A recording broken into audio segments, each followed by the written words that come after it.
Welcome to today's TLC. Whether you found this podcast on my website, through the emails I send, or simply from a friend, I'm glad that you've decided to add some TLC today. Hello, my friends. Guess what my 6-year-old son said last night? I was telling him to do a job that he was forgetting to do, and I kept reminding him, and he said to me, "Ugh, I am a forgetter." And I turned to him and I said, "No, forgetting is so normal. Don't tell your brain that you're a forgetter, because then your brain's like, oh, we don't need to remember. We can just forget." And this little smile spread on my 6-year-old's face, and he said, "Hey, brain, let me tell you something. I am not a forgetter." And just walked off with confidence and did his job. And my mama heart was like, oh yeah, we are doing this. I was so proud of him. And he's a little bit more of my peppy kid. And so when he really gets into it, he gets into it. And I was really proud of him.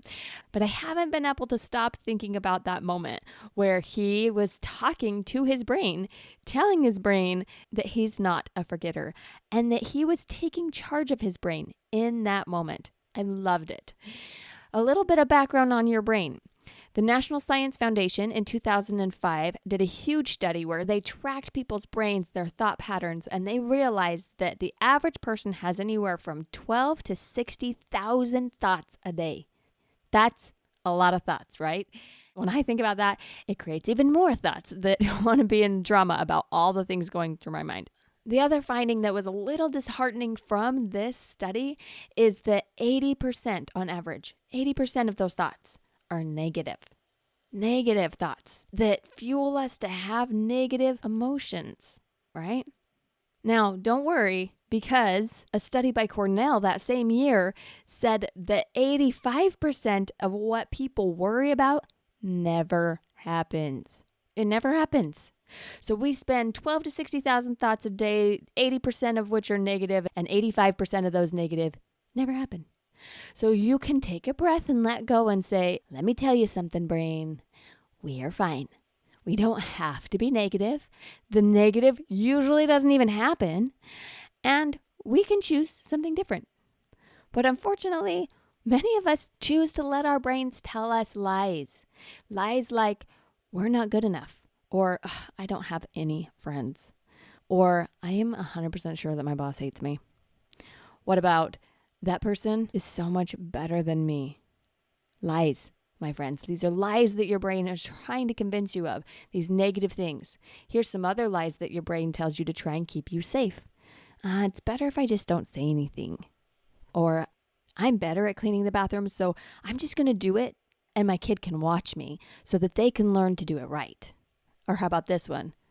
I don't really want to waste my time and my energy. I'll start when I have a clear vision of what it is I'm supposed to be doing. Those are lies our brain tells us to keep us safe. But remember, when your brain's on autopilot, it's trying to avoid pain, save energy, and seek pleasure. So it's going to look for all the things that can take away energy and pleasure and create pain. So naturally, we're looking for all of the negative, right? But what does that create for you in your day-to-day life? How do you feel when you're stuck in those negative cycles, feeling unmotivated and weighed down, like you're just not a good person? Or feeling flatline, like you're just robotic and going through life and there's really no pain, but there's really no joy either? Why does our brain do this? Again, that automatic response is afraid. And so it anticipates those problems to try to control it. But you and I know that your thoughts are creating your feelings, and then your feelings drive your actions and your results. Whatever fuel you're putting in your thoughts, that's going to trickle out to the rest of your life. The fuel you put in is the fuel you get out. So here's the good news. You don't have to be the average person. 80% of 60,000 thoughts is 48,000 negative thoughts. The average person, 48,000 negative thoughts a day. You don't have to be the average. You are learning to create positive patterns in your brain. Here is how to not slip into the average negative brain. First, You have to be proactive about focusing your brain. If you're curious and you're looking for what's going on in your mind, you'll have a better chance of seeing the lies, seeing what negativity is going on there, and recognizing what's not true. Just like working out takes effort for you to put on your exercise clothes and turn on the exercise video or go to the class. It takes some effort to exercise your brain. But there's so many benefits for your mind and your life, just like for your body when you exercise. So in my house, we practice seeing lies. When I see them, I point them out like I did to my 6-year-old. You're not a forgetter. Don't tell your brain that. That's a lie. Then the new truth that he embraced. Hey brain, let me tell you something. I am not a forgetter. Can you just feel that energy? I just love that stating truth naturally provides forward movement and energy. It's so good.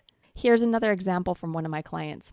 She's been going through a really intense situation with her husband and trying to decide if she's going to get a divorce. When we were talking about it, she kept saying, no matter what, it's going to be so hard. And when she said that, I just felt the fear like dripping off of her. The exhaustion, the overwhelm, it just felt so heavy. But here's the thing, hard is subjective. It's going to be so hard is a story that she's telling herself. And it might not be the way that she wants it to be, but how much harder is it going to be if her brain is focusing on all of the things that might go wrong and she's letting her mind explore all of the worst case scenarios and bringing that emotion into one big ball of yuck right now. And that's what she brought to me when we were talking. And I honored that fear. I looked at it and said, it's okay that your brain wants to go to all of the negative. And you don't have to stay there. What might not be true about it being so hard? One little piece that might be not hard. And it took her a minute for her to find something that she felt was honest, because everything was going to be fine was not true for her. So she did have to dig a little to figure out what it was that her brain could think instead of it's all going to be so hard. Once we explored her brain together and found a truth that felt peaceful for her, she took a deep breath and let go of all of that energy of the it's going to be hard. And she had more space to then decide what she wanted to do next instead of getting stuck in fear and shutting down and turning off her brain trying to avoid the pain. It's so ironic that when we shut down and go into fear, we actually amplify the thing that our brain is trying to avoid. We take a shortcut right to it. It matters where we focus. Practice focusing on truth. This client's truth that she found, God cares about my family and He will help us. That simple truth gave her a release. It gave her the chance to let God guide whatever happened and she didn't need to control it anymore. And it gave her space to breathe. Another woman I've been helping is struggling with her teenage daughter. I've talked to both the mom and the daughter, and they are convinced that the other person is wrong. They told a completely opposite story about what had gone on and why they were mad at each other. Of course it was the other person's fault. Of course the other person is so inconsiderate. And the negativity just kept going on and on. And sometimes we think that it's helpful for us to just bring up all the negativity and tell all of the feelings that we have. But I've talked in other episodes about the difference between clean pain and dirty pain. And negativity is dirty pain, my friends. It's not helpful for you. Focusing on your own experience and finding things that are true for you is liberating. Because when we chase the other person like this mother and daughter were, trying to get them to change so that we can feel better, we feel out of control. And that negativity just spirals. So what was the truth here that reset this relationship? You can't control others. You can only focus on what you can do.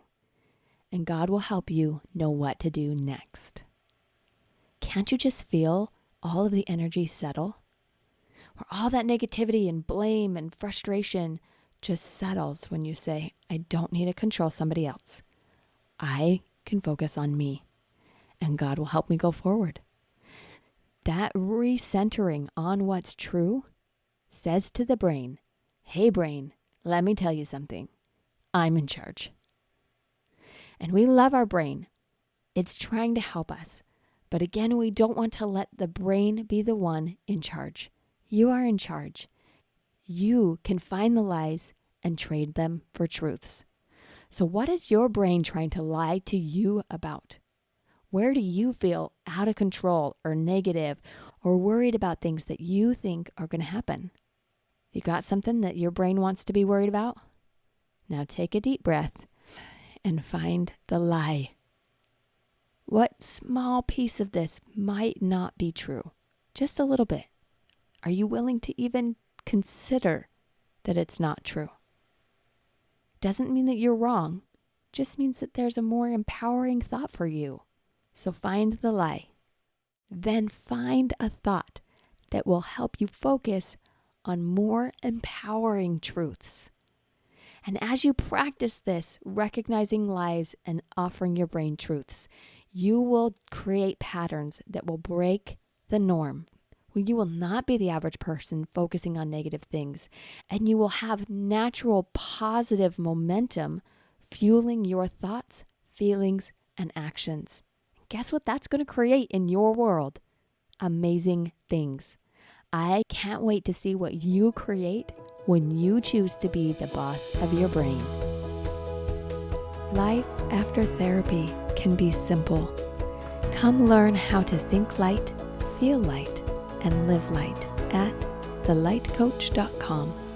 I offer 5 free discovery sessions each week, and one of them is for you. Together, let's discover the joy that's possible in life after therapy.